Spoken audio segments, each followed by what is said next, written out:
Rubriką remia knygynas Pegasas.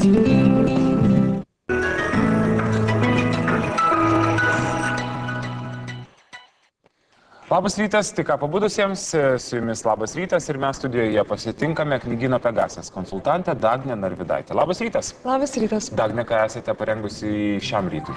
Šiandien atsinešiau netgi 7 tikrai labai didelės knygas. Jeigu ir toliau bus jų tiek daug, tikriausiai man reikės įsigyti karutį. Bet iškart ir pradėkime. Taigi, pirmoji knyga, kurią aš noriu pristatyti, yra žymios Čilės rašytojos Isabel Allende Mano išgalvota šalis. Šioje knygoje rašytoja atsigręžia į savo gimtąją šalį ir ilgesiu bei melancholija nuspalvintus prisiminimus išlieja knygos puslapiuose. Isabel Allende gyvendama Čilėje niekada nesijautė sava. Tačiau gimtoji šalis iš tikrųjų padarė didelę įtaką jos kaip kūrėjos brandai. Skaitydami pažinsite keistą rašytojos šeimą ir savotišką jaunosios Isabel auklėjimą.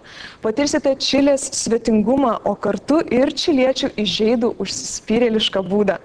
Žodžiu, sužinosite daug įdomių dalykų apie tolimąją Čilę ir jos gyventojus. Jeigu kada nors ketinate aplankyti šią tolimą šalį, ši knyga gali iš tikrųjų pasitarnauti jums ir kaip kelionių gidas. Ir jeigu galvojate, kad nors Čilė yra tokia tolima, iš tikrųjų tarp mūsų ir čiliečių yra tikrai nemažai panašumų. Štai pavyzdžiui, nemokėjimas džiaugtis kaimyno sėkme, pagarba tradicijos ir papročiams ir neblėstanti meilė televizijos muilo operoms. Na, o mėgstantiems skaityti rytietiško prieskonio turinčius romanus, aš noriu pasiūlyti knygą Palaimos namai. Palaimos namai tai 16 amžiaus Osmanų imperijos valdovo haremas, kuriame gražiausios moterys varžosi dėl sultono dėmesio ir meilės, pasitelkdamos ne pačius gražiausius būdus. Mažame Serbijos kaimelėje užaugusi Jelena niekada net nesvajojo būti sultono favoritė. Ji turėjo mylimą sužadėtinį, su kuriuo planavo bendrą ateitį. Bet neatsispyrusi smalsumui pažvelgti į pro šalį keliaujančius Osmanų karius, mergina yra pagrobiama, atsiduria vergų turguje ir tik laimingo atsitiktinumo dėka patenka tiesiai į sultono haremą. Ar auksinėme narvelėje įkalinta Jelena išmoks iš naujo džiaugtis gyvenimu? Tai sužinosite skaitydami knygą Palaimos namai. Na, o jauniesiams skaitytojams noriu pasiūlyti knygą, kuri vadinasi Pabaisa. Tai yra visiems labai gerai žinomos pasakos apie gražuolę ir pabaisą šiuolaikinis variantas. Laikai ir herojai pasikeitė, bet idėja išlieka ta pati. Meilė negali būti negraži. Taigi Niujorkas, prestižinėje mokykloje mases valdo Kailas. Jis gražus, turtingas, sportiškas ir labai pasipūtęs jaunuolis. Vieną dieną jis atkreipė dėmesį į paskutinėme klasės suole sėdinčią nesimpatingą Gotę. Planas pašiepti keistą merginą baigėsi netikėtai. Gotės pasirodo būta raganos. Jie užkeikia Kailą, paverčia jį pabaisą tol, kol kas nors sugebės išvelgti jos sielos grožį pro baisuoklišką išvaizdą.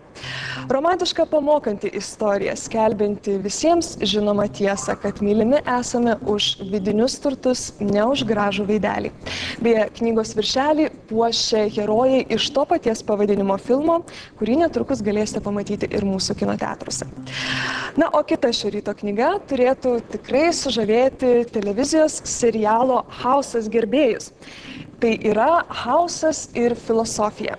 Šioje knygoje iš tikrųjų labai įdomiai ir neįprastai mėginama įžvelgti televizijos personažo esmę.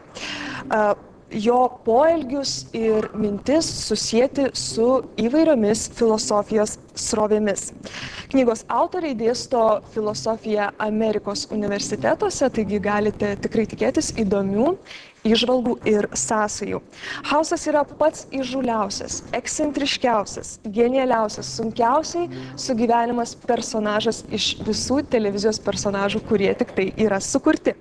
Jo chamiškas elgesys ir panieka žmonijai pykdo ir džiugina žiūrovus visame pasaulyje.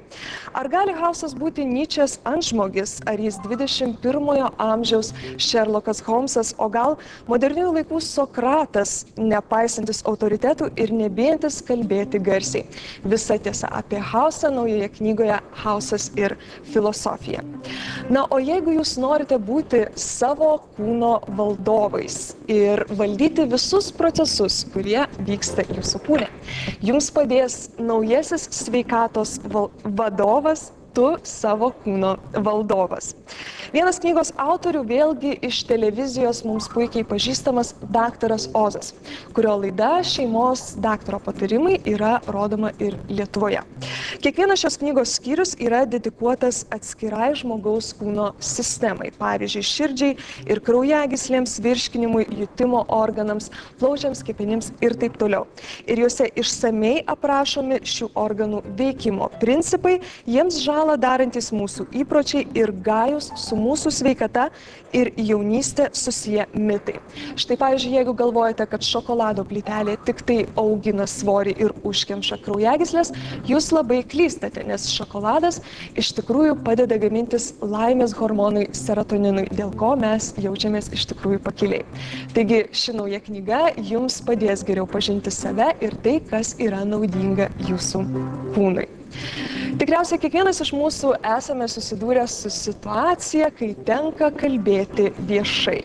Ir nesvarbu, ar jūs esate moksleivis atsakinėjantis pamoką prieš klasę, ar politikas kalbantis savo būsimiems rinkėjams. Iš tikrųjų, panikos priepuolių išvengti.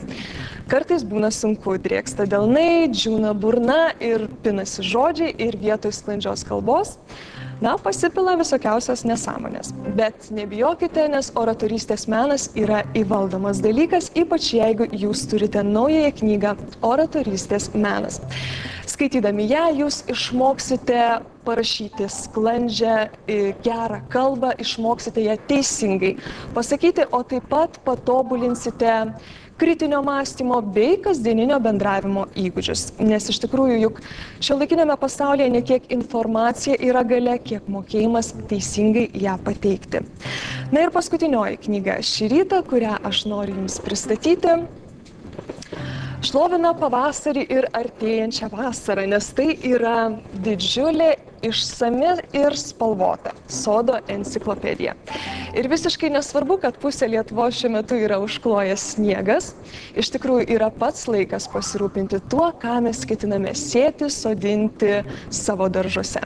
Visa informacija, kurią jūs turite žinoti prieš pradedami rūpintis savo sodu ir daržu, yra šioje knygoje.